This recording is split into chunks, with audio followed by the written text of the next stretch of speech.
Hey, welcome everybody back to my channel, Crypto Cure.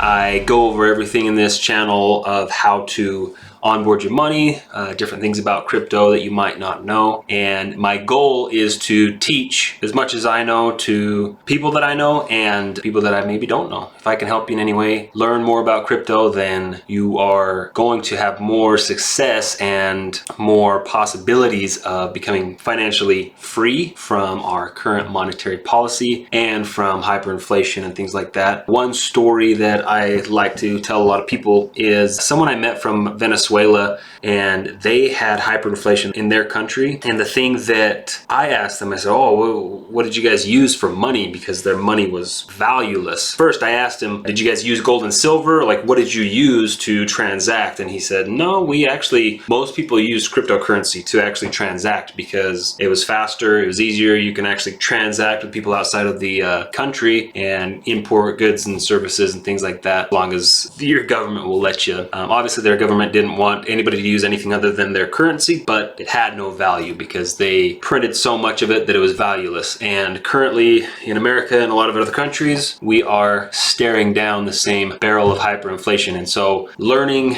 how to use different currencies, just in case your currency fails, is something that is extremely valuable. I'm going to try to pack as much as I can into this episode and teach you as much as I can. Without further ado, let's get started. This video is actually about decentralized finance. So not only knowing how to purchase cryptocurrency, but using decentralized finance. Decentralized finance is finance without a central exchange or point of failure. So it's decentralized. Nobody owns it. It's all built with smart contracts that do specific things, and that's all they do. And you can't change it. I mean, you can in a lot of ways, but there's no central point of failure because of it. So as you learn more about decentralized finance, you can go down the rabbit hole and learn more and more each day of what is possible. And really, the possibilities are endless. One thing that's super important about decentralized finance is the fact that you have control. You can choose to get a loan using crypto. You don't have to have any bank verification. You don't have to have any personal information in the system, and that is extremely valuable. Focus. Okay, one thing about decentralized finance is you need to understand that there are different networks for these things. Let me show you this. So Ethereum, we got Solana. There's a lot of them that have their own networks. Avalanche has their own network, which means things are built on top of it, both decentralized applications and regular cryptocurrencies. So we are kind of going to bounce around to all of them just so you can understand that there's multiple out there. It's not just one size fits all with crypto. You kind of just got to understand how it works, and then you can choose which crypto to use for decentralized finance. We talked about MetaMask in our last video. I showed you how to install MetaMask, and there's multiple different things similar to MetaMask. If I go into MetaMask and I have all these different networks, I've got the Ethereum mainnet, Harmony mainnet, Ganache, but that's actually just a test net, Arbitrum 1, Polygon mainnet, Avalanche, Binance Smart Chain. There's a lot of them that you can sync within MetaMask. Some networks don't allow you to sync, like the Binance Smart Chain extension. This uses similar things as Ethereum, but it's on its own network. And so if you are transacting with coins on the Binance Smart Chain network, then you need to generally have the Binance wallet. I believe you can do it with MetaMask, but it is a little bit easier if you just have a separate wallet extension for it, and you can transact that way. Downloading it would be similar to downloading MetaMask, as you just basically download the extension. There's another one here that I have, which is Phantom, very similar. You just download the Phantom wallet and you have the extension. The use case for the Phantom wallet is going to be used for Solana. So if you want to buy NFTs on Solana art, you can use the Phantom network. So I'm just showing you a few of these networks and their wallets because you might decide you want to use them for different things. Okay, now that you've got wallets downloaded, if you decide to download these wallets for whatever reason, then you can move on to the next step of decentralized finance. So if I was going to use Ethereum's network to swap in and out of coins, I might go to Uniswap. There are a few different ones. Uniswap is the most popular. I can go to their swap pool. Generally, I would link up my wallet up in the top right corner. This one, I'm already connected. I can show you an example if I go to a different swap,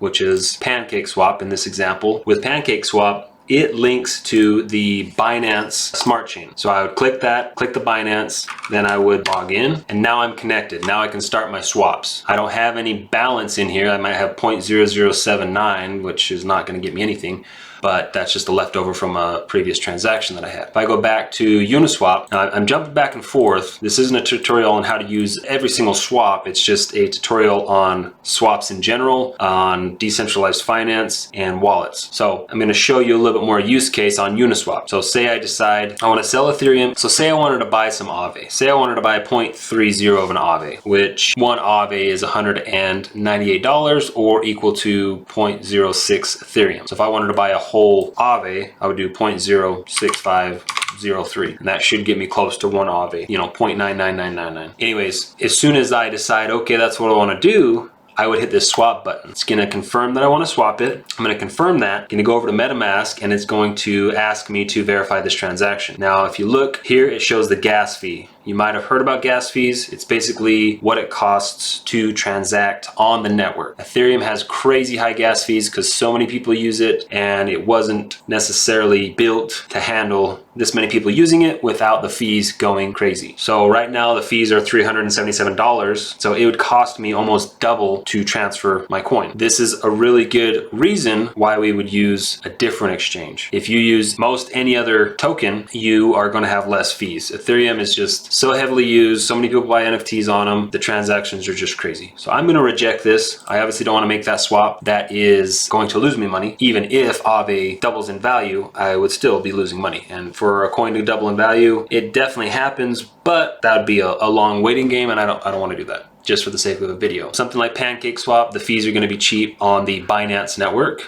If I wanted to use SpookySwap, the fees on that network would be cheaper as well. So that's why you might go through the list and look for other networks that do the similar thing as Ethereum, but they're cheaper. And you could actually go to like DeFi categories and just kind of see what's out there. Terra, Avalanche. Some of these things aren't specific networks. FTM or Phantom is a network. So you'll kind of need to do some research on those. There's so much research you can do. I mean, there's going to be stuff that you guys learn that I don't even know. And that's the beautiful thing about crypto and how fast it grows and what you can do with it, because you can create whatever you want as far as a digital application, and it could be totally different from what somebody else created. Beautiful. Okay, so assuming that you used a swap or a decentralized exchange or a DEX for this example, then you could actually use something like Aave or Compound. These things, these websites allow you to stake different coins and earn interest in a decentralized way. How they allow you to do that, say you wanted to stake USD coin, which is not a government coin, it's just Coinbase who created a coin. If you wanted to receive interest on that, you could earn 2.98% if you deposited some in there and essentially locked it up for a period, meaning you can't touch it. It's helping provide liquidity for the ecosystems. Ecosystems meaning trading pairs, a lot of different things in the ecosystem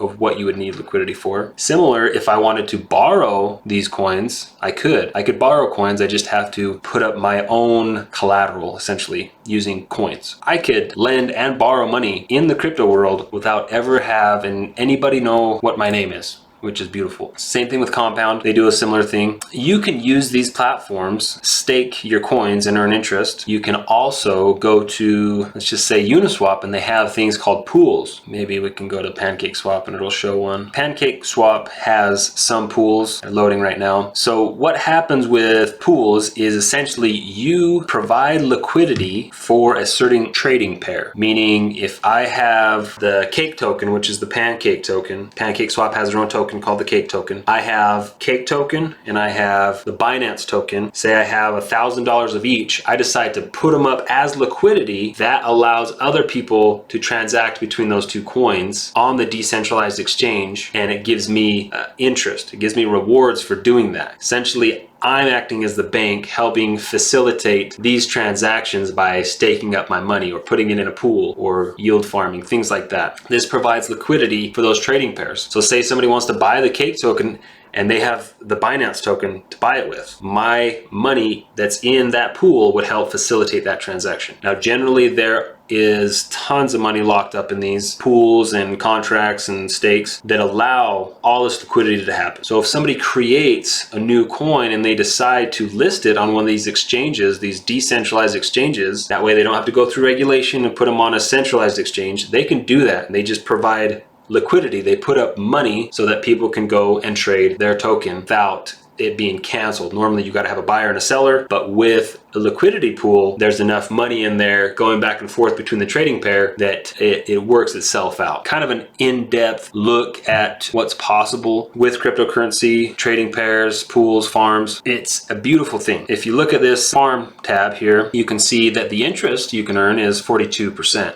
42.69%, and it shows that there's 259 million worth of liquidity in that trading pair, that cake to BNB token. BNB is the Binance token. So there's $259 million worth of those tokens locked in that pair so people can trade back and forth. If you lock up your money to help facilitate those transactions, anytime you make those transactions, you have to pay a fee, and that fee is rewarded to the people who are providing liquidity. That's how decentralized exchanges work. Kind of long-winded, but hopefully you get the idea. Hopefully that makes a little bit of sense to you of how this all happens. Like I said, it's a rabbit hole. There's more you can do, more you can learn. I mean, DeFi or decentralized finance didn't really become big until summer of 2020, and that's when it really took off. People started creating more and more, and now there's so many layers built on top of that because of what other people created that it's just growing and growing, and there's more you can do, more that's possible. So it's something special, something beautiful. One thing I really want to quick touch on and keep in you guys' minds is that if you have a coin on the Ethereum mainnet, you can't just buy something from, say, the Avalanche network. You have to generally go through a bridge and transfer your tokens over to that network. You might see some coins called like wrapped Ethereum or wrapped Bitcoin. Those allow you to transact with that coin, but it's a wrapped version. So that coin is put onto the other exchange using a one-to-one swap. So it's wrapped and it can't be touched, and it's transferred into a different coin. This allows some of the transactions to be bridged back and forth, but it has to be a wrapped coin in order for it to even show up on the other network. So for example, if I want to transfer coins, say I go to Uniswap and I go to this bridge, if I want to transfer coins from the Ethereum network to the Phantom network, I would have to use something called a bridge. Bridge basically goes through a lot of different trading pairs to get your money to the other network, and they're pretty expensive and they're pretty slow as well. Sometimes people have used bridges and gotten airdrops from doing that. An airdrop is where you get free tokens for using their software, essentially. One thing that I do instead of using bridges is normally just using a centralized exchange, putting my, say, Ethereum onto a centralized exchange, trading it real quick to Phantom, and then transferring my Phantom out to a different wallet. That's been sort of the easiest for me. This actually shows a lot of different trading pairs. Uniswap uses Phantom, so this certain bridge is only going to allow me to bridge one direction or another to or from Phantom. So wanted to let you guys know that what a bridge is, because the main nets don't talk to each other. You have to use a bridge to transfer your coins over. Now, you know, so many awesome things to learn. Make sure if you connect to any of these websites, you do not put your seed phrase in. When you're first creating your browser extension wallet, that's the only time you ever need to use your seed phrase. If any website is corrupt or you got a bad link and you went to the wrong website and you put your seed phrase in, they're gonna steal everything out of your wallet. So be careful with that. Keep your coins safe and keep being free. See ya.